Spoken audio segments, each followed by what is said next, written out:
What's up guys, it's Black and bringing you some more RA content. We're going to continue the map making guide. This time we're going to go over the XY flipped maps, and I'm going to do something a little special, just talk you through like the OpenRA utility. The main use I use it for is just to keep like a template of all the maps with custom assets, be that the terrain modifications or just the rules. And when I want to create a new map, I'll just go in and edit the template, resize it, and then I'll have all of the rules and the palette and everything already on there, and I know it works. I don't have to worry about accidentally screwing up the YAML or any problems like that. So for most people, it's going to be wherever you installed your OpenRA. I don't know Linux or Mac, unfortunately. For Windows, it's going to be in like your program files and then wherever you installed there. I did something a little bit different. I moved my utility into its own folder outside that, just because program file has like a space in there and command prompt doesn't like that so much. So my path's just gonna be OpenRA utility tools / OpenRA utility.exe, and then if you just type in enter, it'll give you the list of commands you can do. Obviously we're gonna focus on RA. You type in enter again, it gives you all of these possible things that you can do. As you can see, there's quite a number of things you can do through this utility. The main one we're going to focus on is resizing map right here. I'm going to go resize map, and then wherever your maps are located is typically where you can go. For me, in this case, since I moved everything out into its own folder, I also have all my templates there. And then for this map, what we're going to do is I want to use the skull and bones template from LAD. All right, I got it pasted over here, and then this is going to resize it in width and height. So if I want like a 100 by 100 map, then I need to do 102 102. In this case, I want a 98 by 98, so I'm going to go 100 by 100, and that will make the in-game bounds 1 through 98. As you can see, I screwed that up, so I'm going to go back here. You got to have the 2 dashes before. And there we go. Now it's resized from 101, which was the old one last time I used it, to now 100 by 100. All I have to do now is copy and paste that into the client, and I'll be all set. Once again, here's my rough draft. Nothing too fancy. The pink is going to be the spawns, the black's the ore mines. Sometimes I'll use red as a gem mine if I have those, and then the yellow is going to be the ore, brown is going to be the cliffs and everything. You can kind of already tell that this is loosely based on excavation by Pink Thoth. Just like that middle piece kind of reminded me of it, and maybe the expansion just a little bit. But as we saw with the last rough draft, sometimes things change and it ends up completely different. So we'll have to see going forward how this map turns out. As we can see, the utility tool worked properly. The palette is on there. The custom balance rules that were in that map file are going to be there. So this is just going to save you time if you're doing a massive map file or massive map pack, or you don't want to run a tool to add all these custom rules. It's just a little bit easier in my opinion. Just as we did last time, the first thing we're going to do is find the center of the map. In this case, since it's 98 by 98 as opposed to 97 by 99 or some odd number or uneven number like that, it's going to be 4 tiles in the center instead of just 1 or 2. After that, it's going to be finding the starting spawn locations and then kind of crawling out with the buildings to find out where I'm going to want to put those ore mines. Just to go over the pros and cons of this type of map again, besides the technical stuff of this is kind of easier to create, gameplay wise, the fact that it can technically be mirrored on multiple different angles or diagonals makes it play a little bit more interesting. You can have a lot of variety in the type of games that you can see, especially depending on the nature of the expansions, whether you can go left or right or up and down. Sometimes there's more of a strict order, and sometimes it's just kind of a gamble, and gambling can always be good or bad. I think I'd lean a little bit towards more being bad. You kind of want a more natural way to expand, just to kind of create familiarity and consistency in a map. In theory, this map should have decent flanks, although it is on the more smaller side at 98 by 98. So whether or not my rough draft actually scales to having good flanks is all going to depend on what features I want to omit or add to the map. On the con side, again, the common con for everything is like it doesn't scale too well, but that's not a concern because this is a 1v1, so like these are going to be like decently far spawns. That's not going to be a problem at all. And then the last con is going to be the fact that true middle can be too powerful. I am doing something kind of risky by putting 2 ore mines in the center here. I'm going to kind of make it like excavation, where it's less easy access and not a full output of normal mines, as well as also just kind of choking up the middle a little bit, so you're not going to be able to go through the middle cleanly, and if you do expand in the middle, like, it's not going to be super lucrative for you. Whether or not that turns out great, we have to see when this map eventually gets played, if it does.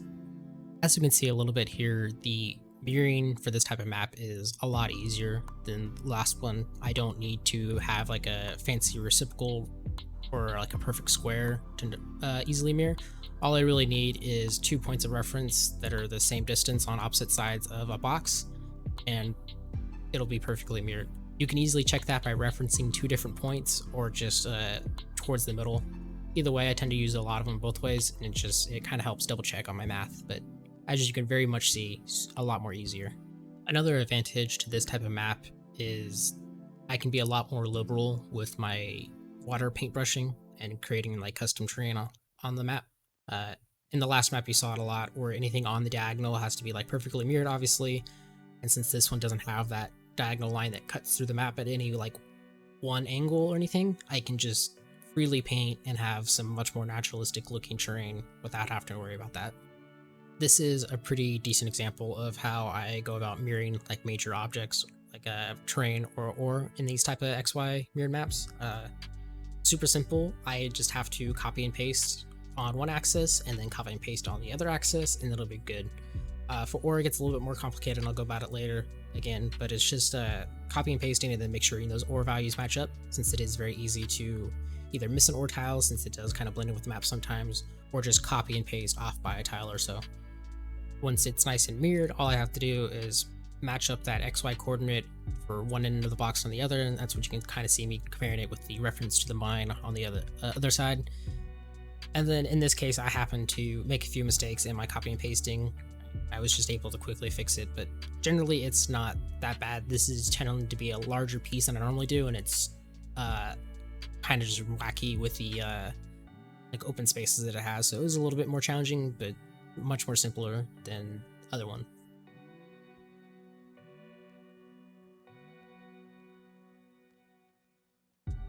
Somebody commented in my last video just asking me how I turned all the grass into water and vice versa. All you do is press shift, and then any of the tiles that you have, so terrain pieces, water, roads, cliffs, debris, anything like that, you can shift them over a cell and click on it, and it'll turn any of the connected cells to that one, as long as they're the same type, into the same cell that you have.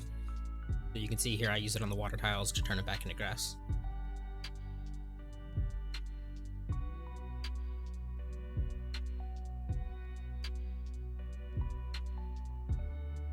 You'll see me use the copy filters a lot more often on this type of map than I would on the other ones too, and that's simply because it's easier to copy and paste, and I can just put it directly on if I'm like not copying the actors, and I won't lose the ore mine that way, and it just kind of speeds up the process. You'll especially see it a lot with once I'm trying to place ore, having terrain turned off on the copy filter is super helpful. Alright, while I'm working on finishing these terrain features and copying and pasting stuff over, I think now's as good as time as I need to talk about terrain types and files. Obviously this map making guide is for RA, but a lot of it will translate to like TD or Dune 2K or any of the other ones. Not so much with like Red Alert 2 maps, since those are gonna have to use like Final Sun. I don't think the OpenRA editor is quite as proficient as those are, but I imagine that it will eventually get there too. The thing to be careful of with those type of stuff, especially in like DD, is there is missing like pieces. I know in like the winter map or the snow maps, not all these shore tiles got translated over. So just be wary of that when you're making maps like that. TD doesn't have an AV anyway, so shore is kind of like not needed at all. Even in RA though, going to like remastered, and once those come there, it's going to cause a problem when there's not HD graphics for the cliffs. We have a lot of custom assets in RA, not just like the units, but with like the cliffs, and not having those is going to suck, but we can get around that. In the same vein though, having non-HD graphics, even if we do use HD assets, is still going to be beneficial, especially if they're really important stuff. Like if somebody made bridges that were bigger than the 2x2 that we have, or just went a different direction, since we only have the ones that go from the top right to the bottom left. If we had one so much from the top left to the bottom right, that'd be really helpful. So maybe one day people looking at this map guide will be inspired to make those and we can get them added to the game. Now that I got most of the major features finished, this is a good time to start putting in the capturables. I kind of already knew going into this that I wanted 2 capturables kind of in the spiral of those mountains in the center, but then just kind of reading the layout and how the map's turned out so far, having 2 more oil derricks in the corners makes a lot of sense, so I just decided to put them there. As you can see, and I did in the last video too, I just didn't bring it, I leave the like ref placeholders there when I'm making the starting ore patches, and that's just to kind of help players like get an understanding of like, yeah, you should probably have 2 refs here, or this is where your ref should go. Kind of, you know, people are gonna have their own ideas on it, and you know, they're not gonna listen to me 100% of the time, but just putting those little notions there I do think is very helpful as a map maker. Then here you can see that I'm kind of making the middle mines not as great. I've already blocked off 3 of the 8 like spawning points for ore, so they're going to be operating at 62.5% of their capacity, and then since there's going to be 2 of them, they're going to total about 1.25 of an ore mine. So there's 2 there, but they're really closer to 1.25. I mean, obviously the growth output is going to change that a little bit, but that should be the expected value that you'll find from the center.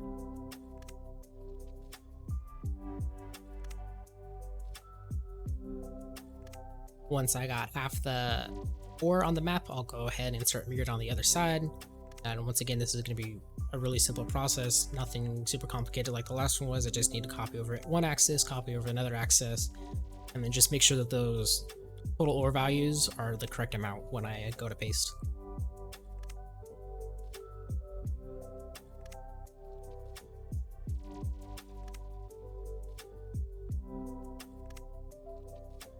Like I mentioned earlier, having those copy paste filters are super helpful. I'm able to paste over this water terrain without having to worry about the ore not showing up or not copying and pasting correctly. That's just super convenient. Back before this type of stuff was there, it was a lot more painstaking to make mirroring maps like this. You might be able to see in a second here that I mess up copying the ore. That's just a side effect of being a little bit rusty, I think. Kind of highlights the importance of double checking your work and make sure the ore values are the right ones.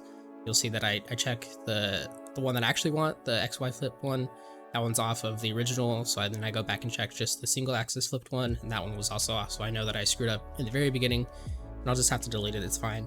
If this is happening a lot to you, one way you can kind of combat this is to find the longest piece of ore and always copy like that amount. So if the longest piece of ore was 10 cells, and even if you wanted to copy like 3 pieces of ore, you would use that same 10 cell line, and as long as you're using it on the same axis as the longest piece, then you'll always be able to copy like the right amount, and you'll have like a good reference to where it should be, and you won't have any problems of it being skewed off a cell one way or direction another one. And that's probably what happened here, is I copy and pasted just a few pieces of ore and I transposed them 1 cell north or 1 cell west or something like that, and that's what threw off the value.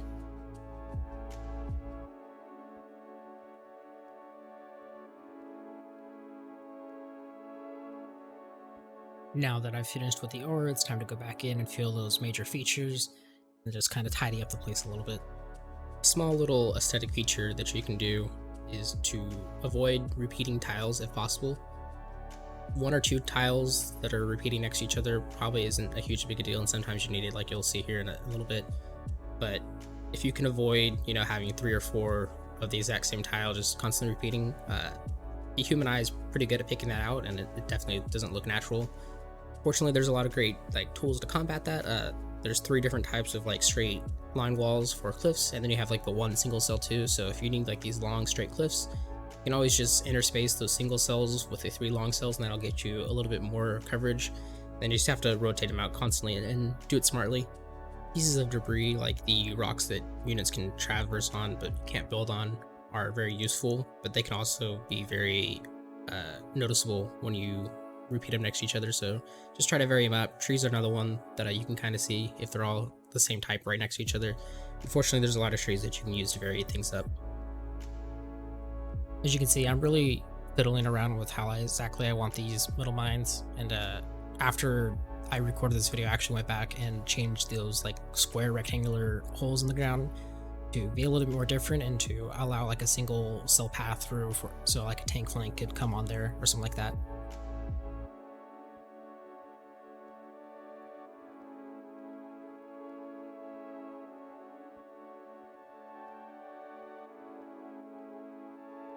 I played a little bit with trying to add some concenters on these little mountains there. Unfortunately, just due to like the footprint of them and that little bib, it wouldn't exactly be balanced, and it'd be a little difficult to actually have, and it might be a little bit too overpowered. So in a second here, I'm about to drop them.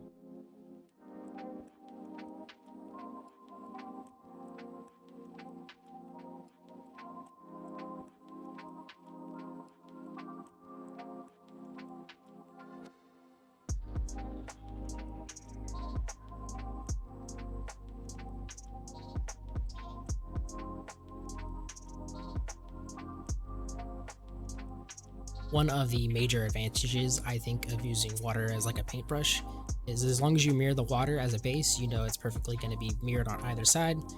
But then that gives way to some eccentricity with some, like the way you do cliffs or the exact look of it. It gives it a little bit more aesthetic appeal, in my opinion, a little bit more naturalistic look. That's always something to be sought after. I think this is a decent example of varying up the cliff so they're not repeating. There's multiple types of the same type of cliff in this little crevice here, but none of them are right next to each other, and there's some variance in there, so it looks a little bit better in my opinion than it would if I just constantly used the same shapes. Additionally, the northern side's already a little bit different than the southern side, and I think that just adds a little bit of character.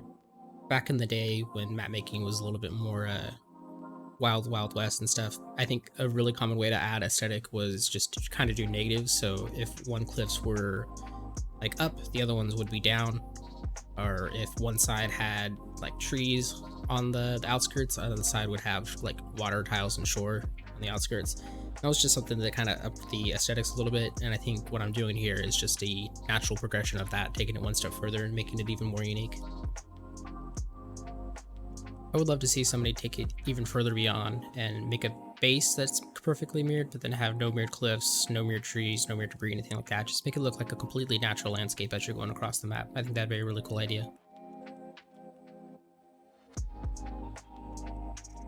I don't know if I would necessarily call it a disadvantage or an advantage either way, but as you're about to start seeing with the painted water sections, if cliffs and stuff don't really line up neatly with them, it can kind of be a little hard, and you have to kind of go back and forth between debris and trees and stuff like that. I guess the advantage in that though is that you're not limited to just cliffs and the way that they can fit into a map. You can have these more sharper angles or like more rounded angles for choke points and stuff on the map. There's definitely been a few times where I've had map ideas where I've wanted like a very like 45-degree angled like section, and cliffs obviously can't really have that. They're more like a 30-degree or something like that, or just something different. And so these little like sections right here, while they're not going to fit great for cliffs, that's okay because we could just fill them in with like trees and debris and stuff like that.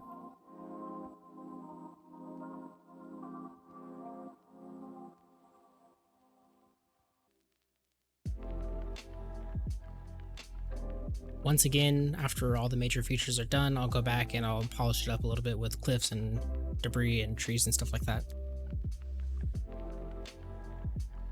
Another small section here is you'll see me using these bigger pieces of debris or these larger section of trees and then working my way towards the small singular cell ones. I think it's just probably a microcosm of working big to small anyways, but fitting these bigger ones in now is easier than trying to fit them in later, and it gets a little bit more variety in your little pieces of debris and trees like this.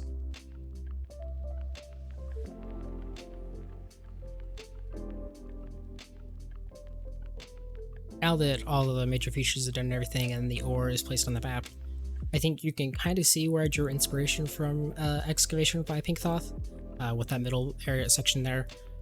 But really the similarities there kind of end rather quickly. the rest of the map kind of looks nothing like it. In fact, I'd say I borrowed a little bit more from like Stony Fields with like the section through the middle, or I think Fairyland has something kind of similar to that too. The two oil derricks in the middle are done on numerous types of maps. I couldn't name them off the top of my head, and it's just kind of taken more of its own shape. And the original point there from excavation was there, sure, but as the map kind of progressed and the way it actually fits into the map kind of lets it be its own thing. You can also see right here that I felt like there was a lot of open area that wasn't necessarily necessary. And so I thought I would just create some more water painting texture, just have like a little bit of cliff, a little bit of tree, something like that, just to kind of fill it out a little bit more and make it a little less empty. Going back to inspiration a little bit too, I think it's really healthy to draw inspiration from other maps that people have made. There's the saying that imitation is the sincerest form of flattery. There's definitely a difference between like imitating something and just having like a rip-off of the same thing. And there is a fine line to that, and I don't know the exact answer to that. I don't think I could cover it in this video. That's probably a huge topic in itself. But definitely look at other map makers and see what you like, see what you don't like, and make improvements on the work, make something that's your own too. But don't be afraid to recognize when they have good ideas. Like, I think Elevation, I think I've talked about this before, Elevation from I Like Men, and he made Duskwood, and then I made Wormrot, and those maps kind of are very similar, and I don't know how much of Duskwood was based off of Elevation from him, but it's just we both seem to have very good ideas, and I think both of those maps are unique in their own ways, but you can also see where the inspiration drew from and how that helped shape them into the maps that they are.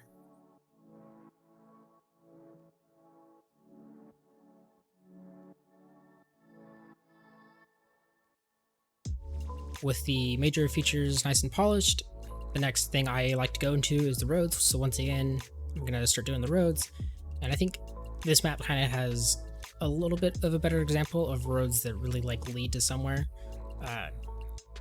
Not so much like directly, just kind of like a slight benefit.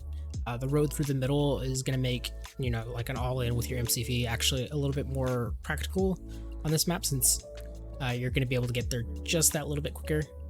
The map spawns are on the longer side, so MCV all-ins are probably going to be very unlikely. At the same time, the roads do lead to like the oil derricks in the middle, and that can make a difference. One kind of leads more towards like the sniping, and the other one will kind of get more towards your side once your engineer gets on that path. So very minor balance implications there, but just something that you can use roads to kind of enhance a map a little bit.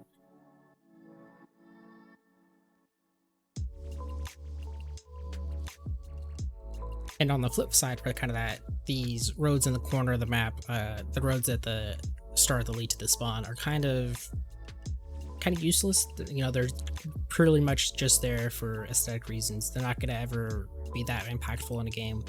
So once again, roads can just be something as simple as filling out and making the map feel more alive.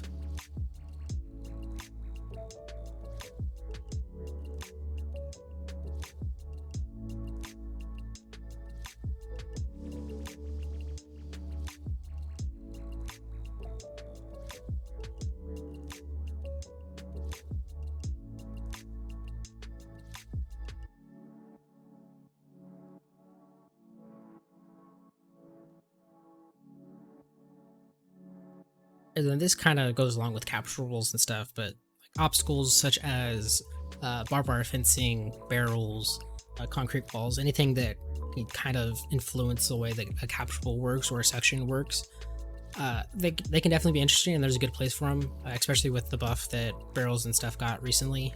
They're much more deadly. So a map like Timian that has a bunch of barrels in the middle, where it was kind of just like a bad gimmick before, is actually a more interesting gimmick now, because you can totally lose units if you're not careful. And in this case, I wanted to make it a little bit possible to snipe the engineer on the middle oil derricks if you got there, but also wanted to make it so that it's a risk to do it. Like, you could just have your rifle sniped by the barrels if you're not careful. And then there's always the interesting thing of, do you kill the barrels or do you not kill the barrels, depending on how much damage they're going to do. If you kill them, then your opponent knows that you're there, at least in some sort of capacity.